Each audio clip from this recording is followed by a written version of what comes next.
Story 1, Live Chat, 3:06 a.m. Eli Turner wasn't famous, but he acted like he was. 12,000 subscribers on his paranormal YouTube channel, Paranormal Theory, was enough to make him feel like someone cared, even if the views barely covered rent. He was the type who called himself a content creator, even when it was just him, his camera, and his cluttered one-bedroom apartment that smelled faintly of dust and cheap energy drinks. Halloween night was supposed to change that. This was his chance to go viral. No jump cuts, no fake screams, no clickbait. Just him, the dark, and whatever was listening on the other side of the lens. He sat at his desk, adjusted the webcam, and leaned into the microphone. Behind him, a single candle flickered, painting long, trembling shadows against the wall. If you're watching this, don't scroll away. These are the moments that start as just a glitch, and end up in police reports or missing person threads. Hit like, subscribe if you want more true Halloween stories, but do it now. Because after this one, you might not want to touch your screen again. He smiled at the camera, trying to look confident. Welcome to the Dead Minute. It's 3:06 a.m., and we're live. The chat lit up instantly. Yo, this is creepy already. Who's the light flickering? Is that someone behind you, bro? Eli grinned. Don't start that. It's just the candle. He scanned the scrolling messages, pretending not to notice that the shadows on the wall seemed to move a heartbeat slower than he did. The room was small, quiet, and too still. Then, amid the noise, one message caught his attention. Simple. Repetitive. Watcher 3, there's someone behind you. Wow, that didn't take long. He spun the chair around dramatically. Empty wall. He turned back with a smirk. See? No ghosts. Just bad lighting. The same message appeared again. And again. Watcher 3, there's someone behind you. He clicked the username. No picture. No description. No history. Just an empty gray silhouette. He shrugged. Troll account. Classic. He leaned closer to the mic. If there's really someone here tonight, I invite you to make yourself known. He waited. The only sound was the faint hum of the computer fans. Then, softly, through the playback feed, came a whisper. It spoke before he finished talking. Eli froze. Rewound. Listened again. The whisper had answered his question half a second early. Okay, he muttered. That's new. The chat went wild. Yo, it talked first. What did it say? Bro, your room's haunted. He laughed nervously. It's just interference. The mic lagged. Relax. But his laugh didn't sound right. Too thin. Too tight. He looked up. The delay on the stream was longer now, 5 seconds at least. He raised his hand to wave, and his reflection followed late. But when he stopped, it didn't. The reflection kept waving. Then it smiled. Eli didn't. He leaned in closer to the monitor. Okay, that's not funny. The reflection's eyes moved wrong. The pupils followed something invisible in the room. The candle flickered, then died. The monitor light turned his face corpse pale. Alright, he whispered, that's probably a glitch. He reached for his phone flashlight. His fingers brushed something cold and soft. Human. He jerked his hand back with a gasp, knocking the chair over. Who's there? His voice cracked. The room was empty. His phone light wobbled across the desk. Empty air. But in the dark glass of the monitor, something stood behind his chair. Okay, he whispered. This is fake. Someone hacked my feed. The figure in the reflection tilted its head, like it was listening. Then its lips began to move, forming words he couldn't hear. Stop, he said, backing away. The camera flickered. The reflection grew closer, its outline sharp against the black background. Then his stream chat exploded. It's behind you. Don't move. Bro, run. He turned. Nothing there. When he faced the screen again, his reflection was standing directly behind the chair, staring into the camera. Eli lunged for the mouse. The cursor froze. The feed glitched and blurred. He slammed the keyboard. No response.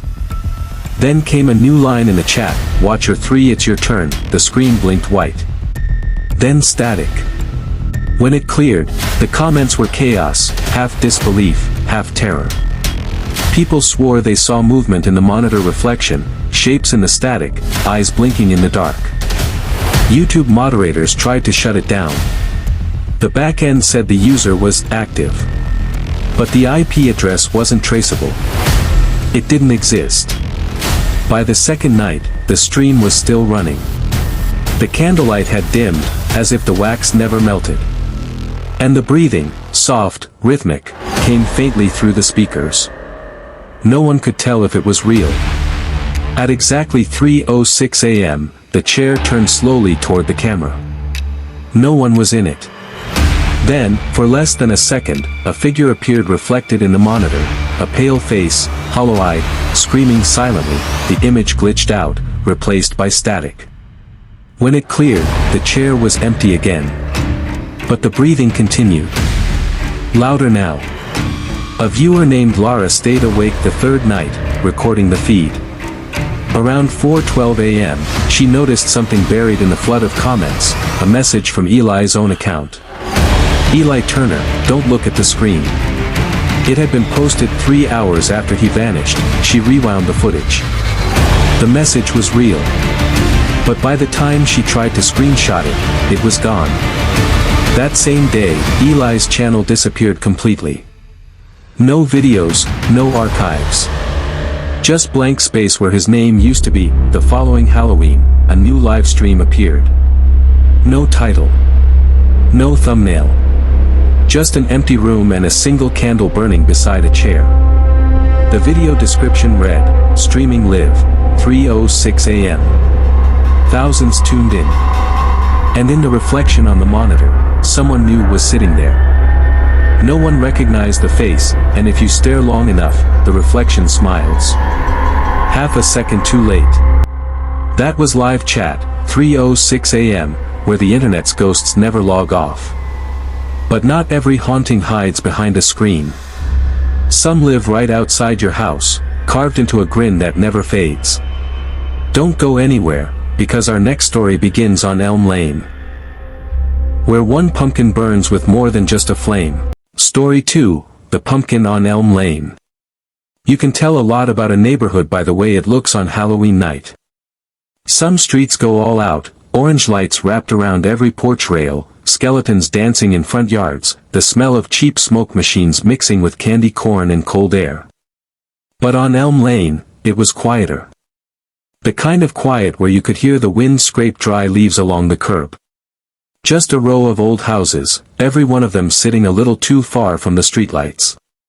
It used to be my favorite night of the year, until last year. If you're hearing this, promise me one thing: if you ever walk down Elm Lane, and see a pumpkin still burning past midnight, don't blow it out. Don't even look at it too long. And before I tell you what happened here, hit like and subscribe. Because once you know the truth about this place, you'll want someone to know where you disappeared to. Halloween started like any other. I was sitting on my porch, nursing a warm cider, watching the kids in costumes dart between houses. Pirates, vampires, two girls dressed as the same witch arguing about who copied who. Ordinary stuff. Then I noticed the new family's house, the Monroes. They'd moved into number 46 that summer. Nice couple, quiet, with a teenage daughter named Clara. The house had been empty for years before them, its porch sagging, paint flaking like dead skin. But they'd cleaned it up. Painted the shutters. Even planted mums. And right there on their porch rail sat a pumpkin. Not the usual kind either. The thing was huge, perfectly round, skin smooth like polished wood. Its grin was carved wide, too wide, and its eyes were slanted downward, giving it this look of mock surprise. The candle inside flickered like it was alive, bright one second, dim the next. Clara had carved it herself, apparently. I remember her mother bragging about it that afternoon when I dropped by with extra candy bags. She'd said she wanted it to look like it was watching people go by. The street was nearly empty. Most kids had gone home. I was getting ready to blow out my porch candle when I heard voices outside. Teenagers, 2 boys daring each other to mess with the pumpkin. Typical. I stepped inside, didn't think much of it, until I heard one of them shout. It blinked, followed by nervous laughter and footsteps running away. That I went out, but the street was empty again. The wind had picked up, tossing wrappers across the road. The Monroe's pumpkin was still burning, steady and bright.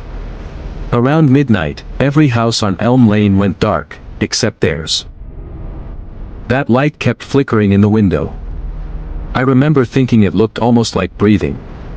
The next morning, I saw Clara's mother sweeping the porch. Her face was pale. She told me someone had smashed one of their pumpkins overnight, not the big one, though. That one was still sitting there, untouched. Strange, right? She said, forcing a laugh. The others were just in pieces. But that one, it's fine. She looked like she hadn't slept. Over the next few nights, weird things started happening. Dogs barking at nothing. Mailboxes opening on their own. And the Monroe's pumpkin, it never seemed to go out. Even during the day, I could swear I saw faint smoke curling from the mouth, like the candle inside was still burning. Then Clara stopped showing up for school. Her mom said she had the flu. But I saw her once, just once, through her upstairs window. She was standing there at night, looking straight out, the orange glow of the pumpkin lighting half her face. She didn't wave.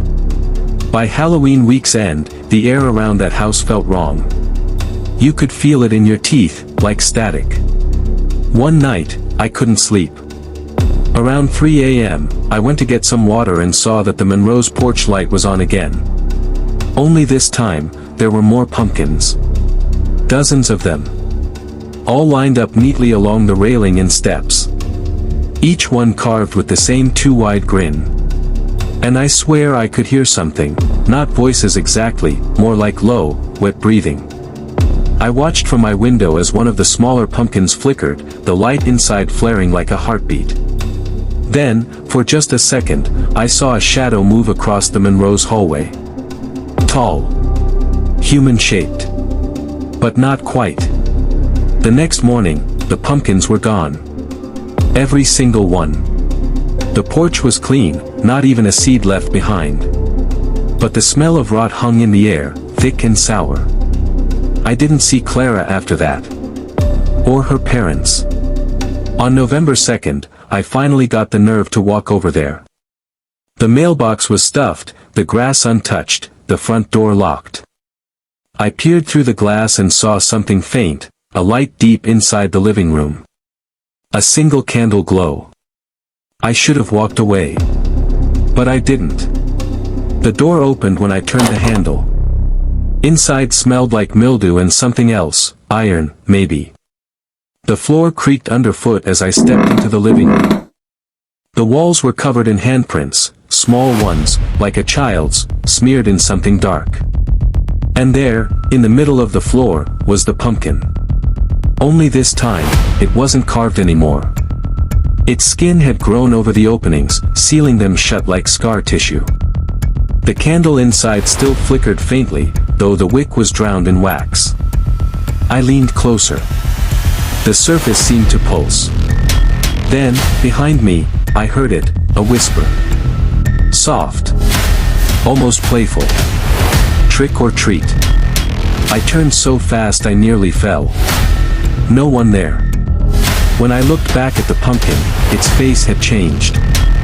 The mouth was back, only wider, and the grin curved up past the eyes. The candlelight pulsed like something breathing inside. The smell hit me then, sweet, rotten, warm. I stumbled back toward the door. The floorboards groaned. And that's when I saw them. Pumpkin stems. Dozens of them, sprouting from the cracks in the wooden floor, twisting upward like roots. The air went cold enough to fog my breath. One stem moved. Then another. They weren't roots. They were fingers. I ran. I didn't stop until I reached my porch. When I turned back, the Monroe house was dark again. No candle. No light. Nothing. The police came the next day. They said the Monroes had left town suddenly, personal reasons. Their furniture was gone. The house was empty. But that smell never went away. This Halloween, Elm Lane is quiet again. Too quiet. No one decorates anymore. No one carves pumpkins. But a few nights ago, I was walking home late, and I saw something on the curb outside number 46. A pumpkin. It wasn't lit, not at first. But as I got closer, a faint glow began to bloom inside, like something waking up. And carved across its front, fresh and wet, were the words, "Welcome back." I didn't stay to see it burn. That was Elm Lane. If you ever carve a pumpkin this year, don't light it after midnight. Maybe it's already burning for you. And if you're still watching, hit that like button, not for me, but for whoever's next. Because our next story comes from somewhere colder, where the dead don't stay buried, and neither do their secrets. Story 3, The Cold House. The road into Red Hollow was older than memory, thin, cracked, half buried in frost. It wound through black pine and low fog, and that morning the snow had come early, drifting in slow spirals through the trees. I'd driven this route 100 times before, but it had never felt this empty. The radio gave nothing but static. That if you're watching this, don't scroll away. Hit like, subscribe, because what I'm about to tell you isn't just a story. It's proof that some houses remember who lived in them. They'd called me in because the last storm had torn open part of the old mining road. A landslide had rolled down from the ridge, and something had surfaced, a roofline where there shouldn't be one. The county said it was an old property, probably condemned. But when I arrived, I saw smoke curling from a crooked chimney. At first, I thought it was an illusion. The air was so cold it hurt to breathe. I shut off the truck, grabbed my flashlight, and stepped out. The snow muffled everything, the crunch of my boots, the hum of the engine cooling. Even my own heartbeat sounded distant, swallowed by the quiet. The house leaned out from the hillside, half buried in ice. A Victorian shell, weathered gray, with windows like blind eyes. The porch sagged beneath drifts of snow. The front door hung slightly open, breathing slow clouds into the air. I called out once. No answer. Up close, the place didn't look abandoned. The brass handle gleamed under the frost, polished from use. And on the step, footprints. Bare. Small. They led straight to the door and vanished beneath it. I told myself I'd just take a look inside, make a note for demolition, and get out before the storm hit again. I wish I'd turned back then. Inside, it smelled like damp wood and old heat. The floorboards creaked under my weight. Wallpaper peeled in strips from the walls, and a single lamp buzzed faintly in the corner, running on a current that shouldn't have existed. The air was warm, too warm. There was no dust. Every piece of furniture looked set in place, neat, untouched. A child's shoes sat beside the hearth. A mug of cocoa had gone cold on the table. Someone had been here recently, hours, maybe minutes ago. I moved to the window. Outside, the storm had thickened. The snow fell sideways now, gray instead of white. And yet, behind me, the house stayed perfectly still, no wind, no movement. The silence felt alive. When I turned back, something shifted in the reflection of the glass. A shape, faint, right behind me. I spun around. Nothing there. Just the empty parlor, the faint hum of the lamp. That's when the fire in the hearth flared up. It shouldn't have. I hadn't touched it, hadn't seen what inside it.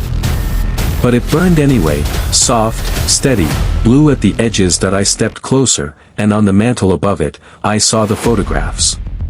Families. Couples.